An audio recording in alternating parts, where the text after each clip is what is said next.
Hello दोस्तों, स्वागत है आप सभी का आपके अपने चैनल D2R स्टडी में। आज दोस्तों हम सब फ्रेंड्स पढ़ने वाले हैं क्लास 12 एनसीईआरटी केमिस्ट्री का चैप्टर नंबर 2 बिलियन के फ्रेंड्स लेक्चर नंबर 8 के तहत कुछ बचे हुए टॉपिक्स को जो कि फ्रेंड्स क्लियर नहीं हो पाया था इसके पहले। तो आज हम लोग उसी को बहुत शानदार कंसेप्ट के साथ बहुत आसान भाषा में समझने वाले, ठीक है। अनुसंख्य गुणधर्म के बारे में सीखेंगे कि फ्रेंड्स अनुसंख्य गुणधर्म क्या होता है, हमें कोलिगेटिव प्रॉपर्टीज क्या होता है इसके बारे में पढ़ेंगे, ठीक है।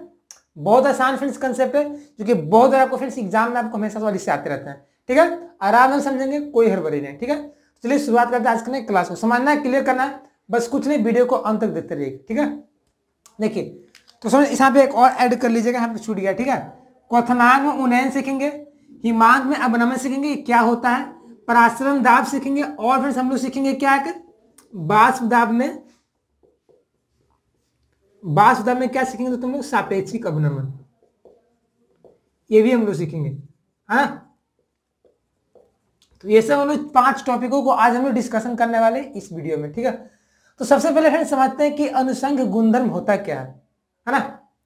तो फ्रेंड्स अनुसंख्य गुणधर्म जो होता है फ्रेंड्स कोलिगेटिव प्रॉपर्टी जो होता है फ्रेंड्स, ये इसका डिफिनेशन ये बोलता है दोस्तों कि वह ऐसा गुणधर्म जो किसी बिलियन में उपस्थित विलेय के कणों की संख्या पर निर्भर करता है, विलेय की मात्रा पर डिपेंड करता है। विलेय मतलब से मान लीजिए मैं शरबत का बिलियन बनाया, तो जो अनुसंख्य गुणधर्म होगा वो किस में निर्भर करेगा, चीनी पे निर्भर करेगा। क्योंकि मिलाए हैं जो मिल रहा है क्या विलेय होता है, तो अनुसंख्य गुणधर्म जो होता है आपका विलेय की कणों की संख्या पर निर्भर करता है, ठीक है। विलायक पे नहीं निर्भर करता है, सिर्फ विलेय की कणों की संख्या पर निर्भर करता है। कणों की संख्या का मतलब विलेय की मात्रा पर डिपेंड करता है, लेकिन विलेय की प्रकृति पर डिपेंड नहीं करता है। बस मैं यहां पे दोस्तों ऐसा बोलूं कि अनुसंख्य गुणधर्म जो होता है इसको अंग्रेजी में क्या बोलते हैं हम लोग, कोलिगेटिव प्रॉपर्टीज। अनुसंख्य गुणधर्म है ना, एग्जाम में डायरेक्टली साल पूछ देता है कि अनुसंख्य गुणधर्म से आप क्या समझते हैं। तो ये फिर डायरेक्टली प्रोपोर्शनल किसके होता है, कणों की संख्या, कणों की संख्या पे डिपेंड करता है, ठीक है। प्रकृति पे डिपेंड नहीं करता कि विलेय कैसा मिलाया गया है उसी पे मतलब नहीं है, इसको सिर्फ और सिर्फ मतलब है कणों की संख्या से, है ना, विलेय की मात्रा से निर्भर है। तो इसका हम डिफिनेशन क्या लिख देंगे किसका, अनुसंख्य गुणधर्म का। तो पहले हम इसका अंग्रेजी में लिख देते हैं नाम इसका, ताकि आपको यदि अंग्रेजी वर्ड में कोई पूछ दे तो आपको दिक्कत नहीं होना चाहिए, ठीक है। कोलिगेटिव बोलते हैं इसको, कोलिगेटिव प्रॉपर्टीज क्या बोलता है दोस्तों, किसी बिलियन, सीधे डायरेक्टली लिखिए ना, वैसा गुणधर्म एक तो से बिलियन का प्रॉपर्टी है, वैसा गुणधर्म जो बिलियन में उपस्थित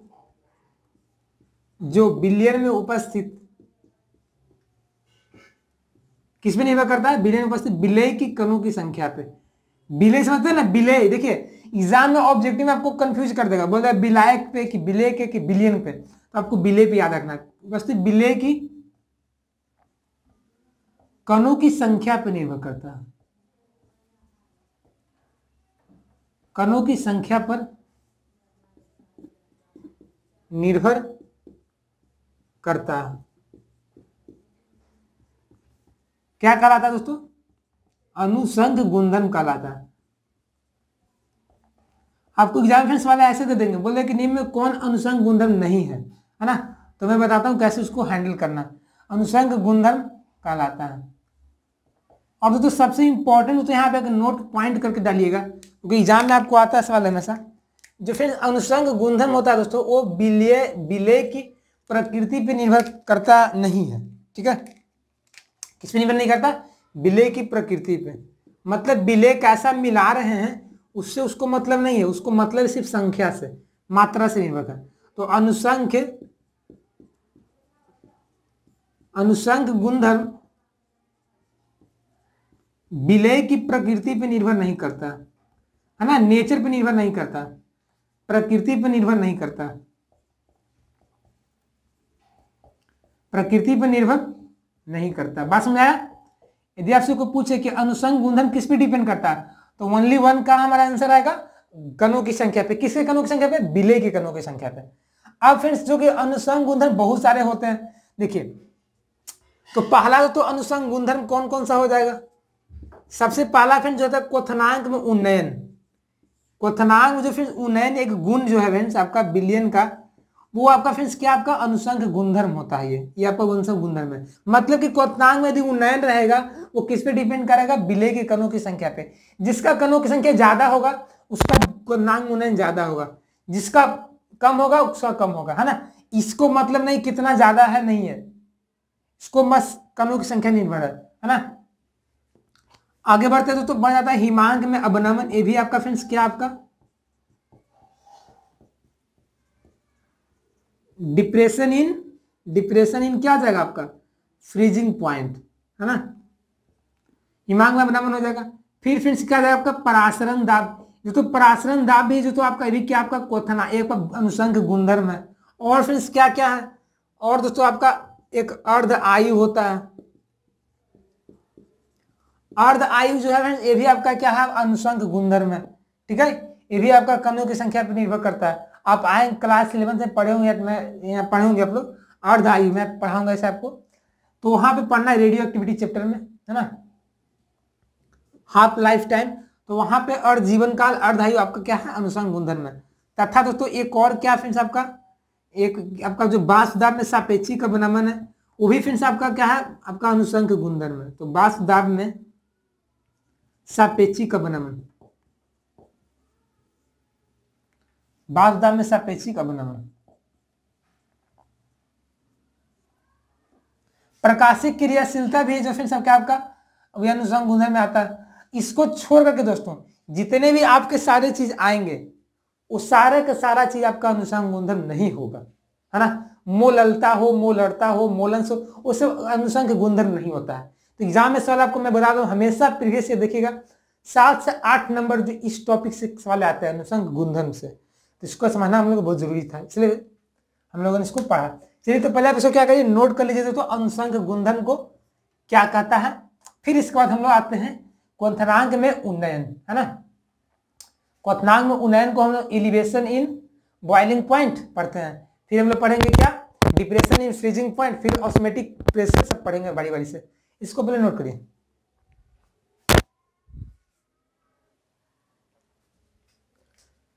तो फ्रेंड्स हमारा यहां तक तो नोट हो गया। अब फ्रेंड्स हम लोग आगे बढ़ते हैं फ्रेंड्स अनुसंग गुणधर्म के आगे बढ़ते हैं, उसके एग्जाम्पल को आप समझते हैं क्या क्या उसका गुण होता है। तो सबसे पहला फ्रेंड्स हम लोग वो आता है ए नंबर में क्वथनांक में उन्नयन।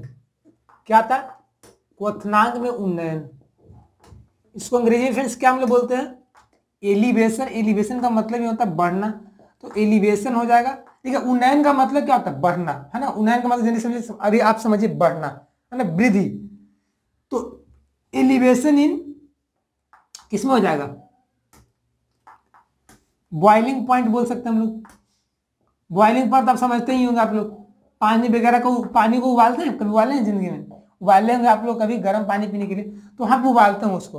तो एक समझने के लिए क्वथनांक उन्नयन को समझने के लिए मैं कहानी बताता हूँ, तभी आपको समझ आएगा कि इसका क्या माजरा है। ठीक है, मान लीजिए फ्रेंड्स आपने एक गिलास पानी लिया, पानी को उबाला, तो हम सब जानते हो कि पानी जो होता है 100 डिग्री सेल्सियस पर उबलने लगता है। मतलब कि 100 डिग्री सेल्सियस उसका क्या है 100 डिग्री सेल्सियस बोलिए या 373.15 केल्विन बोलिए, उसका बॉइलिंग पॉइंट है। अब मान लीजिए तो उबाल लिए, अब उसके बाद तो क्या करिए ना, एक सीधा एक सिर्फ पानी लिए, पानी को उबालें तो 100 डिग्री सेल्सियस पे उबल गया। एक पानी में मैंने क्या किया ग्लूकोज मिला दिया। ग्लूकोज क्या अबाष्पशील विलेय है। अब ग्लूकोज को मिलाने के बाद में तो उसको उबालूंगा, तो क्या फ्रेंड्स आपको टेम्परेचर 100 डिग्री सेल्सियस ही चाहिए उबलने के लिए? नहीं, क्या चाहिए आपको ज्यादा चाहिए।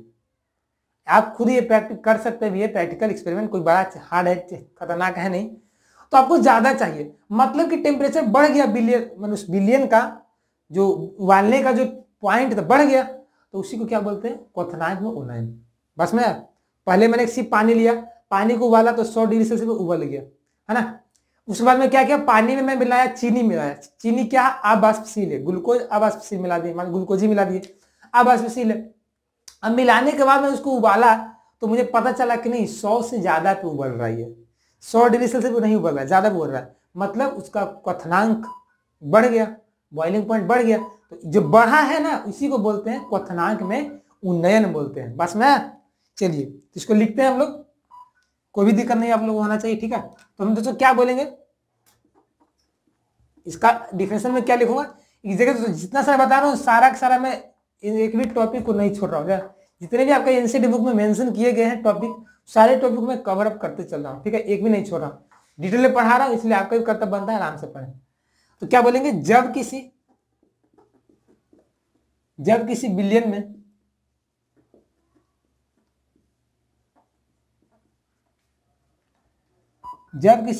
में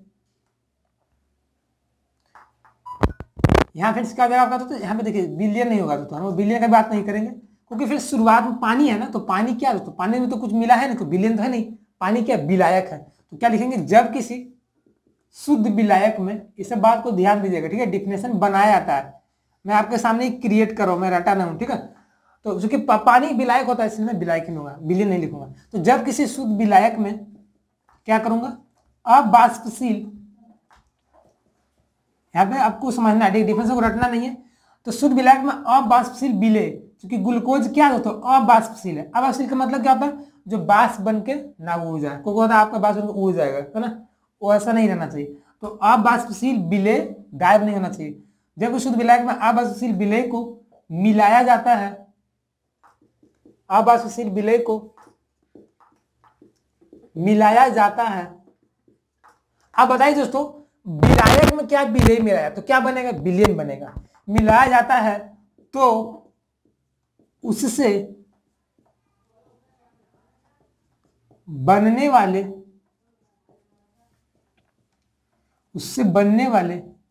बिलियन का क्वथनांक बढ़ गया ना, बिलियन का क्वथनांक बढ़ जाता है।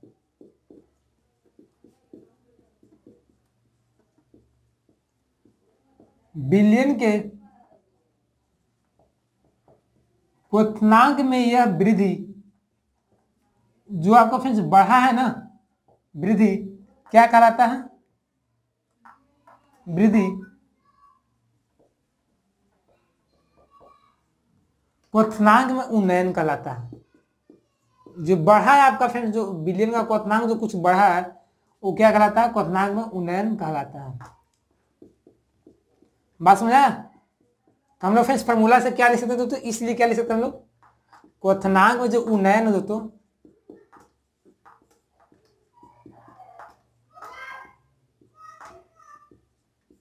इसको फ्रेंड्स हम लोग क्या करते हैं, देखिए तो क्वथनांक में उन्नयन है, क्योंकि बढ़ा है ना, कुछ बढ़ा है, मतलब यहाँ पे डेल्टा हो जाएगा, और टी मतलब टेम्परेचर बोल सकते हैं हम लोग, है ना।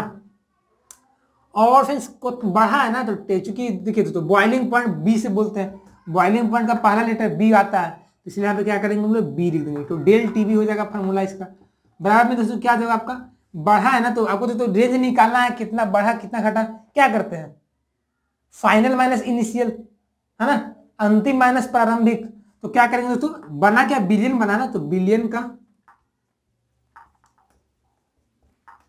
का क्वथनांक माइनस शुद्ध विलायक का क्वथनांक। फ्रेंड्स बिलियन का क्वथनांक मान लीजिए कुछ होगा, क्या मानता हूं मैं, टीबी मान लेता हूं, टीबी, है ना। और तो शुद्ध विलायक का तो मैं मान लेता हूं टी नॉट बी। तो यहां से फ्रेंड्स फार्मूला बन गया डेल टीबी बराबर, जैसे कोई पूछेगा कि निकालना होगा कहीं आपको क्वथनांक उन्नयन, तो कैसे निकालिएगा, बिलियन का क्वथनांक टीबी माइनस शुद्ध विलायक का क्वथनांक टी नॉट बी। अब फिर यहीं पे फ्रेंड्स रॉल्ट चाचा का एंट्री होता है, रॉल्ट चाचा, है ना, जो आप जानते होंगे आप लोग, मैंने बताया भी था रॉल्ट का नियम। तो रॉल्ट चाचा एक नियम लाते हैं यहाँ पे बीच में करने के लिए, कि क्या कहते हैं दोस्तों ना, कि जो क्वथनांक में तो उन्नयन होता है, जो क्वथनांक में उन्नयन होता है, वो दोस्तों क्या होता है ना, वो मोललता के बराबर होता है। किसके मोललता, बिलियन के जो मोललता होता है उसके बराबर होता है। ये रॉल्ट चाचा का कहना था कि किसी बिलियन में क्वथनांक में उन्नयन जो होगा, जितना बढ़ेगा घटेगा, वो डायरेक्टली प्रोपोर्शनल होगा मोललता का। मतलब डेल टीबी जो होगा दोस्तों आपका डायरेक्टली प्रोपोर्शनल होगा स्मॉल एम का, है ना। तो यहां से फ्रेंड्स डेल टीबी जो फ्रेंड्स हटेगा, तो यहाँ कुछ कांस्टेंट आता है, कांस्टेंट का दोस्तों नाम है केबी, केबी अब मोललता ये बनता है। केबी को फ्रेंड्स क्या बोलते हैं फ्रेंड्स हम लोग, जहां केवी को फ्रेंड्स हम लोग क्या बोलते हैं, मोलल, क्योंकि मोललता है ना तो मोलल हो जाएगा, और उन्नयन था ना तो उन्नयन हो जाएगा, क्योंकि बढ़ा है ना, और स्थिरांक क्योंकि कांस्टेंट के रूप में आया तो स्थिरांक हो जाएगा, मोलल उन्नयन स्थिरांक। इसका फ्रेंड्स यदि यूनिट देखा जाए फ्रेंड्स, इसका यूनिट मोलल उन्नयन स्थिरांक का तो केल्विन केजी पर मोल होता है। ये सब जो मैं बात बता रहा हूँ दोस्तों ना, सीधा आपको एग्जाम में आता है, ठीक है भाई, इसे याद है। तो केल्विन केजी पर मोल क्या होता है, आपका मोलल उन्नयन स्थिरांक का होता है, ठीक है। जब निकालना चाहे तो निकाल सकते हैं, इसका जो टेम्परेचर है तो केल्विन हो जाएगा, ये आपका मोललता है तो मोललता का क्या होता है फॉर्मूला, केजी पर मोल होता है ना, तो केजी पर मोल इधर जाएगा तो मोल पर केजी, तो केल्विन केजी पर मोल आ गया। तो इतना सारा बात आप यदि याद रखते हैं, समझते हैं, तो एग्जाम में कोई भी क्वेश्चन यदि आपको आ जाए क्वांटम उन्नयन से, वो न्यूमेरिकल हो या तो थियोरेटिकल हो, आप बना दीजिएगा। न्यूमेरिकल कैसे आएगा, आपका दे देगा कि किसी बिलियन में बिले का द्रव्यमान इतना है, बिलाया का इतना केजी है ना, और इसने बिले घुले हुए हैं, तो क्वांटम उन्नयन निकालो, डायरेक्टली फॉर्मूला लगा देंगे और आपका केवी का मान दे देगा। तो बस ये फॉर्मूला लगा देना है, क्वांटम उन्नयन बराबर केवी इंटू एम, केवी का मान दे देगा, क्योंकि हर बिलियन के लिए कांस्टेंट होता है, एक लैब में निकाला जाता है, वो आप नहीं निकाल सकते हैं, तो ये आपका दिया रहेगा। मोललता निकालने आता ही होगा, बस मोललता में गुना कर दीजिए केवी से, आपका क्वांटम उन्नयन निकल जाएगा। समझा बात को। और ये इसमें जो न्यूमेरिकल इस फॉर्मूला से आते हैं ना, 5 नंबर के न्यूमेरिकल आपके आते हैं बोर्ड एग्जाम में। चलिए इसको नोट करिए ताकि मैं आगे बढ़ता हूं और हम लोग क्लियर करते हैं हिमांक में अवनमन को।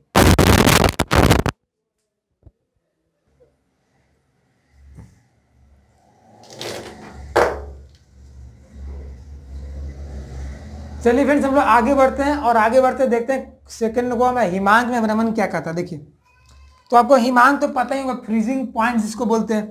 तो क्या होता है फ्रीजिंग पॉइंट में, क्या होता है, जो पिघलना शुरुआत करेगा ना, सॉरी जमना शुरुआत करेगा, यानी कि द्रव से ठोस में बदलना शुरुआत करेगा, ठीक है। एक तरह से बोल सकते तो वहां पे ऐसा पॉइंट जहां पे द्रव और जो ठोस का दोनों का ना आपका पॉइंट बास दब बराबर हो जाता है यहाँ पे, ठीक है। यहाँ पे क्या बोल सकते हैं हम लोग, यहाँ सी नंबर हो जाएगा ना, बी हो जाएगा हिमांक में अवनमन। बस यदि जो कुछ क्वाथनांक में उन्हें समझ लिया है, वो उसके लिए हिमांक में अवनमन कुछ नहीं है। अवनमन का मतलब समझिए कमी होता है, ठीक है, डिप्रेशन होता है। डिप्रेशन इन क्या आ जाएगा आपका, फ्रीजिंग पॉइंट। अब भाई बात क्या, वही बात है, डिप्रेशन का मतलब समझे, मतलब कि दोस्तों आप यदि शुद्ध विलायक में जब भी आप बाष्पशील विलय को मिलाते हैं, तो यहाँ पे क्या हो जाएगा, जो बाष्पशील विलय को मिलाने से विलयन जो बनेगा, वो विलयन का क्या हो जाएगा दोस्तों, बाष्प दाब सॉरी हिमांक जो होगा का कम जाएगा, है ना।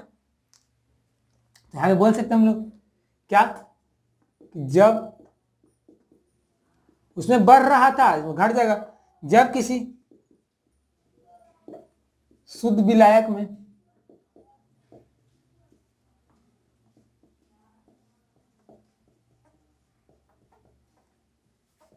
शुद्ध विलायक में अबाष्पशील विलय को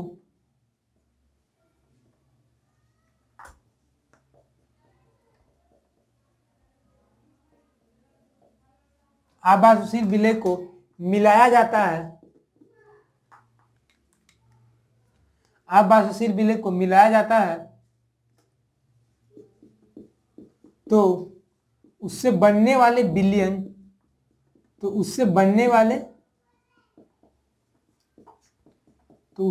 वाले तो क्या जाएगा विलयन,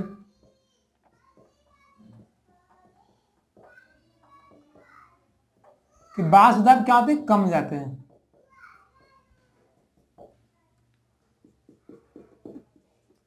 तो फिर जो बाष्प दाब में जो एक कमी आया, बाष्प दाब में यह कमी क्या कहलाता है फ्रेंड्स, आपका हिमांक में अवनमन कहलाता है। हिमांक में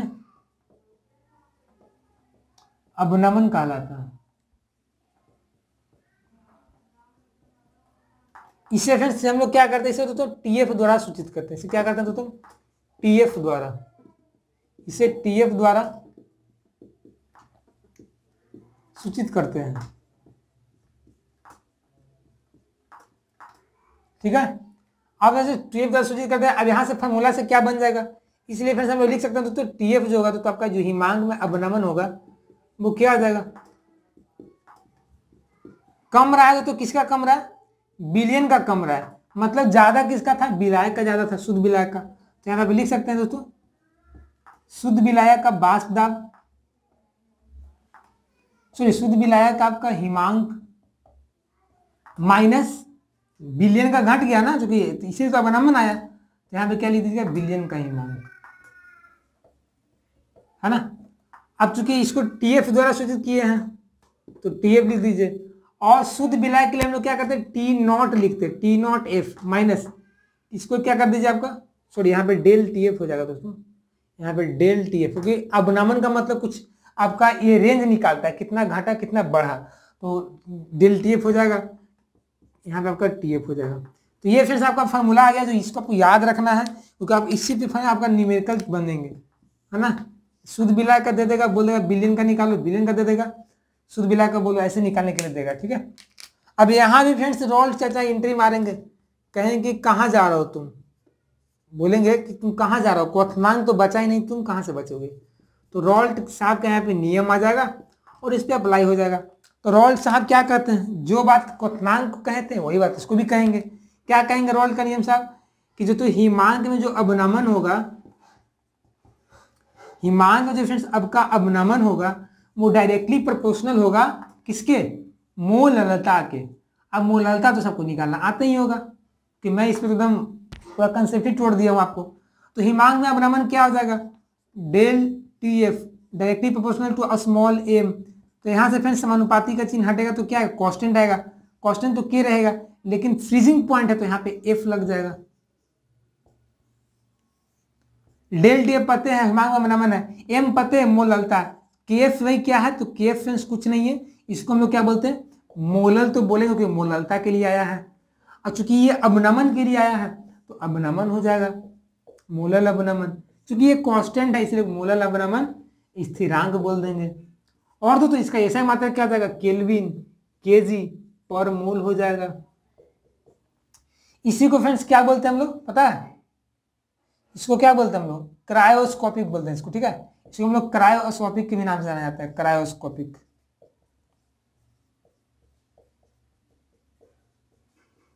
क्रायोस्कोपिक कांस्टेंट।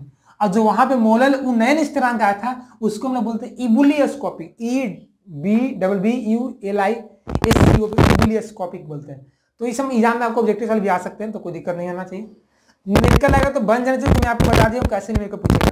मोललता दे देगा या मोललता नहीं देगा तो आपको मोललता निकालना पड़ेगा, निकाला नहीं आता तो चैनल पर जाकर देखिए, मैं बता दिया मोललता मोलंस नॉर्मलता तुल्यांकी सब निकालने के लिए बताया हूँ, तो जाकर हमारे चैनल पर देख सकते हैं बेसिक करने के लिए, ठीक है। इसको नोट करिए ताकि मैं आगे हिमांक में सॉरी परासरण बताता हूँ, परासरण दाब क्या होता है, बहुत अच्छा टॉपिक।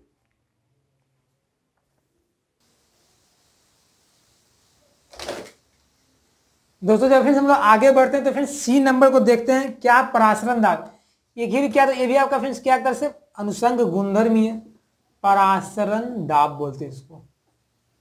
इसको अंग्रेजी में क्या बोलते हैं हम लोग, ऑस्मेटिक प्रेशर। ये आप लोग बायोलॉजी में भी पढ़े ही होंगे, आप लोग यदि 11-12 से पढ़े होंगे बायोलॉजी तो उसमें पढ़ना था। देखिए अब तो परासरण दाब को समझने से पहले आपको समझना पड़ेगा बहुत ही शानदार टॉपिक, अर्ध पारगम्य झिल्ली। इसको क्या बोलते हैं, अर्ध पारगम्य, अर्ध पारगम्य झिल्ली। अब नाम से ही पता चलेगा, मैं इसको नाम को तोड़ देता हूं, इसको शॉर्टकट में एसपीएम बोलते हैं, semi permeable membrane, semi permeable membrane बोलते हैं, ठीक है, सेमी परमिएबल मेम्ब्रेन बोलते हैं इसको। यहाँ पे लिख ही देता हूं, आप लोगों को लग रहा होगा, सेमी परमिएबल मेम्ब्रेन। अब इसका तो मतलब क्या देखिए, नाम से मतलब अर्ध का मतलब आधा, अब परमिएबल का मतलब जाने के लिए परमिट देना, परमिशन देना, झिल्ली का मतलब तो पता झिल्ली होता है। इसका समझने से पहले आप मैं एक एग्जांपल बहुत सुंदर सा देता हूँ, आपको मजा आएगा। देखिए आप लोग घर में सुने होंगे, आप लोग चना को पानी में डाल देते हैं, किशमिश को पानी में डाल देते हैं, है ना, वो फूल जाता है, फूलता क्यों है पता है, इसके पीछे रीजन है, प्याज वगैरह को पानी में डाल देते हैं, है ना, कुछ सब्जियों को पानी में डालते हैं तो फूल जाता है। फूलने का रीजन यही दोस्तों, क्योंकि कहीं ना कहीं दोस्तों उस सब्जियां में फलों में कुछ झिल्ली होती है, उस झिल्ली से क्या होता है, पानी जो होता है उसके अंदर चला जाता है। किशमिश को लीजिए, किशमिश को मान लीजिए छोड़ दीजिए, या चना को छोड़ दीजिए रात को पानी में, तो क्या होगा, चना फूल जाएगा। मतलब कि चना में पानी गया, पानी कैसे गया, कुछ झिल्ली से गया। तो यही अर्धपारगम झिल्ली होता है जिसके माध्यम से क्या होता है, पानी चला जाता है। समझा बात को। लेकिन हम लोग केमिस्ट्री में पढ़ रहे हैं तो हम लोग क्या करेंगे, उल्टा पढ़ेंगे। चलिए उल्टा नहीं, वही पढ़ेंगे। तो हम लोग पढ़ेंगे केमिस्ट्री के नियम से, वो सब्जी वाला नहीं पढ़ेंगे, चना मसूर, है ना। तो अर्धपारगम झिल्ली वही होता है। क्या होता है, वैसा झिल्ली जिससे होकर सिर्फ और सिर्फ क्या प्रवाहित हो रहा है, पानी जा रहा है। क्या आपको किशमिश से कुछ मटेरियल पानी में आ रहा है, नहीं आ रहा। क्या आपको चना से कुछ मटेरियल पानी में आ रहा, नहीं आ रहा। आपका पानी ही चना में जा रहा है। मतलब कि सिर्फ और सिर्फ विलायक के अणु ही प्रवाहित होते हैं। यदि आपसे कोई पूछ दे कि अर्धपरागम झिल्ली से क्या प्रवाहित होते हैं, विलायक के, विलेय के, विलयन के, तो सिर्फ और सिर्फ विलायक के अणु प्रवाहित होते हैं। अब विलायक में क्या होता है, जल होता है। तो अर्धपरागम झिल्ली समझा क्या, क्या बोलेंगे, वैसा झिल्ली जिससे होकर सिर्फ और सिर्फ विलयन के, विलायक के अणु प्रवाहित होते हैं, है ना, वो क्या कहलाते हैं, अर्धपरागम झिल्ली होते हैं। जैसे एग्जांपल से ले लीजिए, मान लीजिए मैं यहाँ पे एक टब ले लिया और यहाँ पे मैं ऐसे झिल्ली बना दिया। ये आपका सॉरी यहाँ पे एसपीएम मान लीजिए, यहाँ पे फ्रेंड्स आपका क्या है, आपका एसपीएम है। अब मान लीजिए फ्रेंड्स मैं यहाँ पे एक हरा वाला जो है ना, हरा वाला, वो मान लीजिए हरा वाला आपका क्या है, विलायक के अणु है। हरा वाला आपका विलायक के अणु है, और रेड वाला जो है ना छोटा छोटा, वो आपका विलेय के अणु है। तो यहाँ फ्रेंड्स कौन सा जाएगा, जब पास भेजा कुछ है, समझ में आया होगा, तो बताइए कि इस साइड क्या जाएगा, बताइए, इस साइड हरा वाला जाएगा। मैं आपको समझाने के लिए फ्रेंड्स बहुत अथक प्रयास कर रहा हूँ, आप लोगों को समझाना चाहिए, ठीक है, नहीं तो आप पे लानत है। ये क्या जाएगा, हरा वाला विलायक हो जाएगा, और ये फ्रेंड्स आपका रेड वाला है दोस्तों क्या हो जाएगा, आपका विलेय हो जाएगा। तो समझ आपको क्या प्रवाहित होता है, सिर्फ विलायक प्रवाहित होता है, इसको बोलते हैं अर्धपरागम झिल्ली। तो दोस्तों अर्धपरागम झिल्ली के द्वारा विलायक के अणु के प्रवाह होने की प्रक्रिया क्या कहलाती है, परासरण। क्या कहलाती है, परासरण। और उस परासरण में विलायक के जो अणु के प्रवाह को रोकने के लिए जो प्रेशर लगाते हैं ताकि नहीं जाए, पर रोकने के लिए प्रेशर लगाते हैं ताकि एक इक्विलिब्रियम बन जाए, ताकि जितना इधर तरफ विलेय रहे इतना विलायक रहे। मतलब साम्य अवस्था को स्थापित करना चाहते हैं हम लोग, समझ रहे। साम्य अवस्था मतलब क्या होता है, एक समान, तो दोनों तरफ एक इक्विलिब्रियम बनाना चाहते हैं, तो उसके लिए जो प्रेशर लगाना पड़ता है एसपीएम पे, वही क्या कहलाता है, परासरण दाब कहलाता है। मैं यहाँ पे लिख दूंगा, समझा। तो मैं आपको समझाने के लिए, इसको समझाने के लिए मैं इतना सारा चर्चा किया था, ठीक है। मैं क्या लिखूंगा,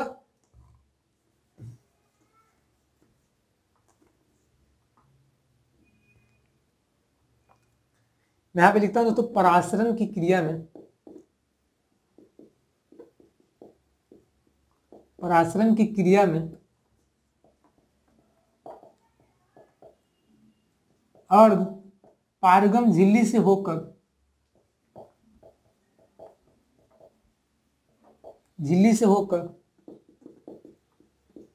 प्रवाहित होने वाले क्या प्रवाहित होता है अर्धपारगम झिल्ली से, सिर्फ और सिर्फ विलायक के अणु, प्रवाहित होने वाले विलायक के अणु,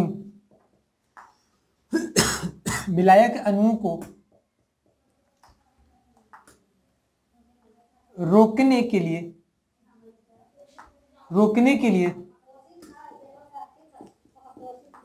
तथा साम्यावस्था, मतलब दोनों तरफ एक समान हो जाए, विलयन इक्विलिब्रियम में आ जाए, है ना। इक्विलिब्रियम का मतलब समान होता है, जितना इधर तरफ अणु उतना ही इस तरफ अणु, है ना, ज्यादा कम नहीं होना चाहिए। तो समता साम्यावस्था को स्थापित करने के लिए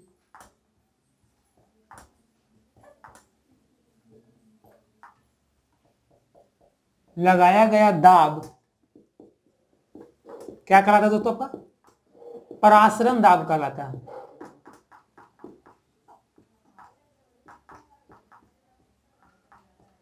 इसे फ्रेंड्स हम लोग पाई द्वारा सूचित करते हैं, कहीं कहीं बुक में पी से सूचित करता है, लेकिन हम लोग पाई से डिनोट करें, इसे पाई द्वारा सूचित करते हैं।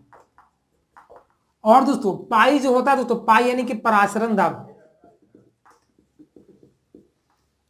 पराश्रम दाब जो होता है ना दोस्तों, ये समानुपाती होता है किसके किसके, ये समानुपाती फ्रेंड्स आपका होता है किसका, आयतन का, सॉरी आयतन का, हाँ आयतन का समानुपाती नहीं होता, आयतन का पहले थोड़ा कणों की संख्या पे,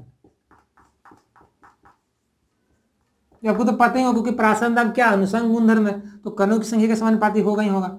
साथ साथ दोस्तों किसके समानुपाती होगा, तापमान के, है ना।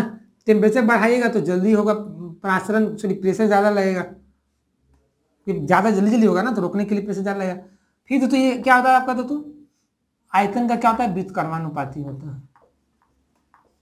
यानी कि हम लोग बोल सकते दोस्तों कि पाई जो होता है दोस्तों समानुपाती होता है, कणों की संख्या को n से लिख सकते हैं, तापमान को हम लोग T लिख सकते हैं गुना में, और आयतन को 1/v लिख सकते हैं। यानी कि फ्रेंड्स यहाँ से हम लोग का फॉर्मूला क्या बन जाएगा, पाई बराबर, यहाँ समानुपाती का चिन्ह हटेगा तो कोई कांस्टेंट आएगा, कांस्टेंट आपका r आएगा, r को क्या बोलते हैं हम लोग दोस्तों, क्या बोलते हैं पता, आदर्श गैस नियतांक पढ़े ना आप लोग, r बराबर, r का जो मान आपका इसे बताऊंगा, रुकिए, r हो जाएगा, यहाँ दोस्तों क्या आ जाएगा आपका n हो जाएगा, ये दोस्तों बट्टा में v हो जाएगा, इसको t। अब आप सबको दोस्तों पता होगा दोस्तों कि हमारा दोस्तों n बटा जो v होता है फिर उसको क्या बोलते हैं, c बोलते हैं। c का मतलब तो क्या होता है आपका सांद्रता होता है, c का मतलब क्या होता है सांद्रता। तो पाई बराबर फ्रेंड्स क्या आ जाएगा आपका दोस्तों, RCT, मतलब पाई बराबर CRT, पाई जो होगा दोस्तों आपका CRT हो जाएगा। या दोस्तों पाई का ऐसे भी लिख सकते हैं आप लोग, v पाई बराबर NRT। सी दोस्तों इसका सांद्रता है, जहां दोस्तों R का मान कितना होता है 8.314 जूल पर मोल के लिए। इसको क्या बोलते हैं हम लोग, इसको क्या बोलते हैं हम लोग, सार्वत्रिक गैस नियतांक बोलते हैं। आपको क्या बोलते हैं, यूनिवर्सल गैस कांस्टेंट बोलते हैं, है ना। आप लोग पढ़े होंगे 11th में पढ़ना था गैसीय अवस्था चैप्टर में। तो ये हमारा हो गया फ्रेंड्स आपका ओवरऑल, ये आपका पराश्रम दाब से रिलेटिव हो गया। एग्जाम में आपका सवाल थ्योरेटिकल आएगा तो इतना तक आएगा, न्यूमेरिकल आएगा तो इस फॉर्मूला से आएगा। मैं दोनों आपको क्लियर करते चल रहा हूँ, ठीक है। इसको हम नोट करिए ताकि मैं आगे बास दाब में सब पीछे को बताता हूँ।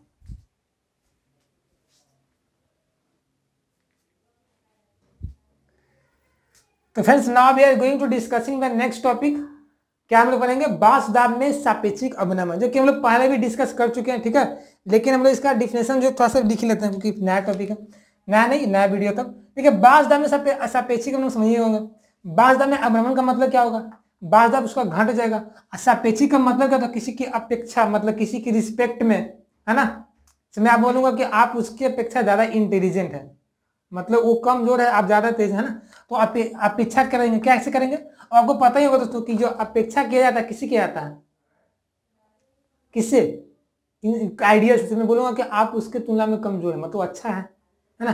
तो कोई भी देखे हम लोग बास सापेक्षिक जो अवनमन को देखेंगे वो दोस्तों देखेंगे कैसे, देखिए मैं ऐसे दिखा दिया, उसके पहले जो मेरा लेक्चर था ना उसने बताया हुआ है, देख सकते हैं आप लोग। तो बास दाब में यहाँ मैं इसलिए इसको ज्यादा डिस्कशन करूंगा नहीं, सिर्फ फार्मूला से आऊंगा ताकि न्यूमेरिकल कैसे बनता है ये दिखाऊंगा। बास दाब में सापेक्षिक अवनमन,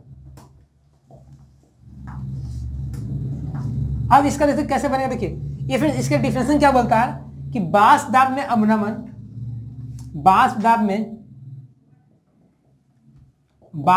में अवनमन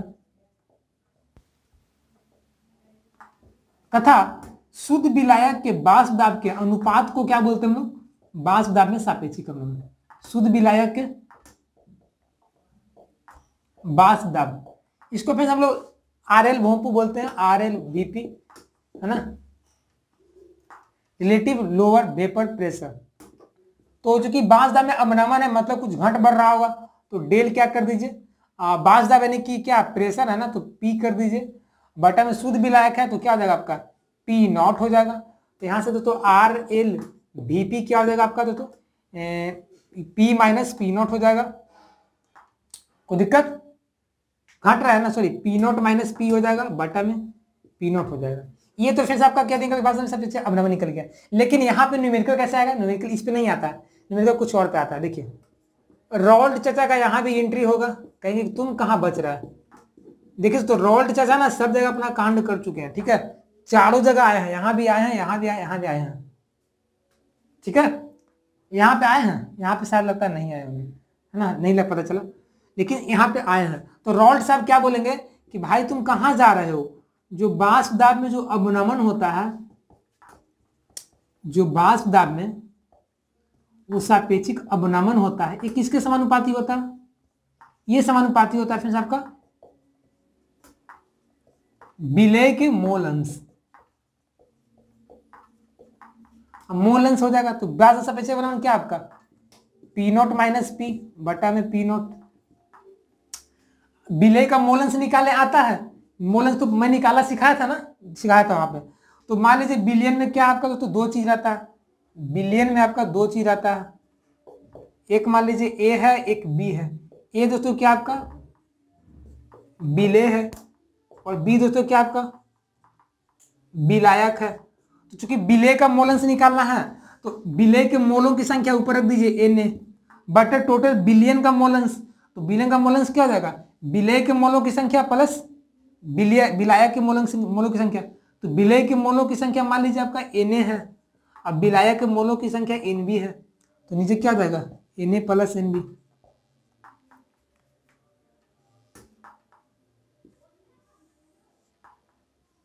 ये फॉर्मूला से फ्रेंड्स आपका बनेगा। अब फ्रेंड्स यदि मान लीजिए फ्रेंड्स यदि बिलियन मान लीजिए तनु वाला रहे, यदि बिलियन तनु बिलियन रहे, यदि बिलियन तनु हो, तनु का मतलब पतला होता है, पतला का मतलब उसमें विलय बहुत ज्यादा होता है। ऐसा शरबत बना दिए कि पूरा पानी मिला दिए है, सॉरी मतलब विलायक ज्यादा होता है, ऐसा शरबत बनाया कि पूरा पानी ज्यादा मिला दिए हैं। मतलब एक बाल्टी पानी में मान लीजिए 100 ग्राम चीनी डाले हैं, तो मीठा होगा नहीं ना, मतलब बोलेंगे चीनी पतला है, शरबत पतला है, तो शरबत मीठा नहीं है। तो मतलब वहां फिर क्या होता है, किसका मात्रा ज्यादा है, एनबी का मात्रा ज्यादा है। एनबी मतलब क्या था, विलायक का मात्रा ज्यादा है, विलायक यानी कि एनबी ज्यादा है। तो एनबी क्या होगा आपका much much greater than NA, यानी कि एनए बहुत ही कम है। अच्छा कि बट्टा में तो और भी कम है, इसलिए इसको क्या करेंगे निगलेक्ट कर देंगे। यहाँ पे लिख देता हूं निगलेक्ट। तो यहां से फ्रेंड्स क्या बन जाएगा आपका formula P nought minus P बटा पी नॉट बराबर एन ए तो जस का तस रहेगा, इसको 0 मान लीजिए, बटा में एनबी भी रहेगा। यहां से क्या बन जाएगा formula P nought minus P बटा पी नॉट बराबर N A upon N B, जहां एन ए दोस्तों क्या आपका विलय का मोलों की संख्या, एनबी दोस्तों क्या आपका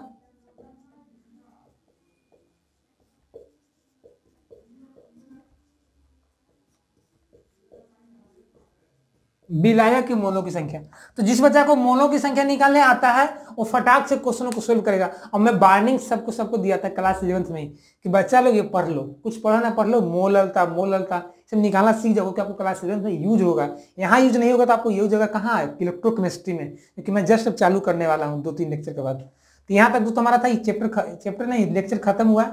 इस चैप्टर में आगे जो कुछ बचा होगा तो मैं इसका लेक्चर को आगे बढ़ा दूंगा, यदि नहीं रहेगा तो इन होगा, इसके बाद हमारा नया चैप्टर चालू हो जाएगा। ठीक है, इसको आप नोट कर लीजिए।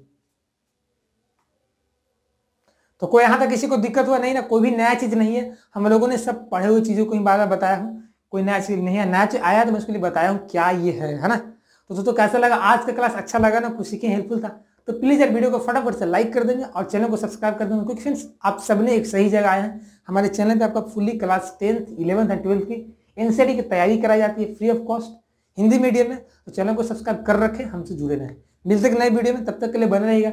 जय हिंद जय Bharat, take care, bye, best of luck.